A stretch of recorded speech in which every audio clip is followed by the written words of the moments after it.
আসসালামু আলাইকুম রহমতুল্লাহ। নবম এবং দশম শ্রেণীর প্রিয় শিক্ষার্থীরা কেমন আছো? সবাই আশা করি অনেক ভালো আছো। তোমাদের নতুন বই 2025-এর পূর্ণনীতি ও নাগরিকতা যে বইটি দেওয়া হয়েছে, বই থেকে আমরা তৃতীয় অধ্যায় থেকে অনুশীলনী প্রশ্নগুলো সমাধান করব। তো আমরা 28 নম্বর পৃষ্ঠা রয়েছে, 28 এবং 29 নম্বর পৃষ্ঠায় বহু নির্বাচনী প্রশ্ন এবং সৃজনশীল প্রশ্ন দেওয়া আছে। এই প্রশ্নগুলো সমাধান করব। আচ্ছা, শুরুতে দেখো, এখানে বলছে 1 নম্বরে আইন সাধারণত কত প্রকার? আইন হচ্ছে সাধারণত 3 প্রকার। ঠিক আছে, খ নম্বরটা হবে আইনের মূল কথা কোনটি? আইনের চোখে সবাই সমান। ক নম্বরটা হবে সরকারি আইন প্রণয়ন করার উদ্দেশ্য, এটা হচ্ছে ব্যক্তির সাথে রাষ্ট্রের সম্পর্ক রক্ষা করা, বিচার বিভাগের কাজ পরিচালনা করা। 2 এবং 3, এটা খ নাম্বারটা হবে। আচ্ছা, একটা অনুচ্ছেদ দেওয়া আছে, সম্প্রতি বাংলাদেশ ক নামক একটি আদালতের মাধ্যমে গুরুত্বপূর্ণ অবস্থানের ভিত্তিতে মায়ানমারের সাথে সমুদ্র সীমানা সংক্রান্ত সমস্যা সীমানা মীমাংসা করে। তো বাংলাদেশের কোন আইনের মাধ্যমে উক্ত সমস্যা মীমাংসা করে? এটা হচ্ছে আন্তর্জাতিক। ঘ নাম্বারটা হবে উক্ত আইনের সঠিক প্রয়োগের ফলে এক রাষ্ট্র অন্য রাষ্ট্রের সাথে ভালো আচরণ করে। এই যে ক নাম্বারটা হবে।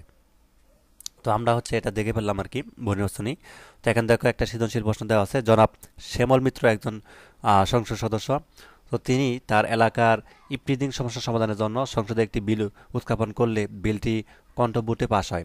তো জনাব অর্ক বড়ুয়া ওই দেশের উচ্চ আদালতের প্রধান। তো তিনি একটি মামলার অপরাধীর সাজা নির্ধারণের সময় প্রচলিত আইনের সাথে মিল না পেয়ে তার প্রজ্ঞা ও বিচার বুদ্ধির উপর ভিত্তি করে সাজা নির্ধারণ করেন। তো এখানে কমেন্টরিজ অন দ্য লস বা অফ ইংল্যান্ড গ্রন্থটি কার?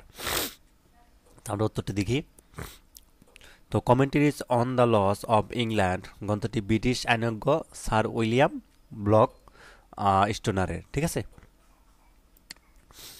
আচ্ছা, খ নাম্বার আন্তর্জাতিক আইন কি? ব্যাখ্যা করো।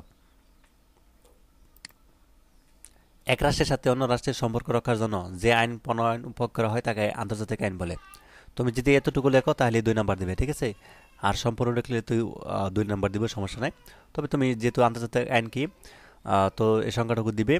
আর বিভিন্ন রাষ্ট্রের পরস্পরের সাথে কেমন আচরণ করবে, এক রাষ্ট্র অন্য রাষ্ট্রের নাগরিকদের সাথে কেমন ব্যবহার করবে, কিভাবে আন্তর্জাতিক সমস্যা সমাধান করা হবে, তা আন্তর্জাতিক আইনের মাধ্যমে নির্ধারণ করা হয়। ঠিক আছে। গ নাম্বারটা দেখো, জনাব শ্যামল মিত্র যেখানে বিল উত্থাপন করে তা আইনের কোন ধরনের উৎস? ব্যাখ্যা করো।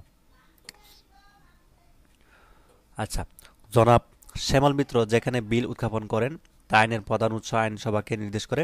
জনাব শ্যামল মিত্র একজন সংসদ সদস্য। তিনি তার এলাকায় প্রিজিং সমস্যা সমাধানের জন্য সংসদে একটি বিল উত্থাপন করলে বিলটি কণ্ঠ ভোটে পাশ হয়। আর জাতীয় সংসদ হলো বাংলাদেশের আইনসভা। তো আধুনিককালে আইনের শ্রেষ্ঠতম বৃহত্তম উৎস হচ্ছে আইনসভা। প্রত্যেক রাষ্ট্রের আইন পরিষদ অবস্থার পরিপ্রেক্ষিতে নতুন নতুন আইন প্রণয়ন করে এবং প্রয়োজন বোধে আইনের রদবদল ও সংশোধন করে। তো গণতান্ত্রিক রাষ্ট্রে আইনসভার অপরিহত ক্ষমতা রয়েছে, তার প্রভাব সর্বত্র বিদ্যমান এবং গণতান্ত্রিক রাষ্ট্রে আইনসভা জনমতের প্রতিনিধিত্ব করে। তাই বলা যায় উদয়পক্ষের শ্যামল মিত্র তার এলাকায় ইপ্রিজিং সমস্যা সমাধানের জন্য আইনসভা বিল উত্থাপন করেন। গ নাম্বারটা দেখো, জনাব অর্ক বড়ুয়া বিচারিক সিদ্ধান্ত প্রদান পদ্ধতিটি আইনের একটি গুরুত্বপূর্ণ উৎস বিশ্লেষণ করো।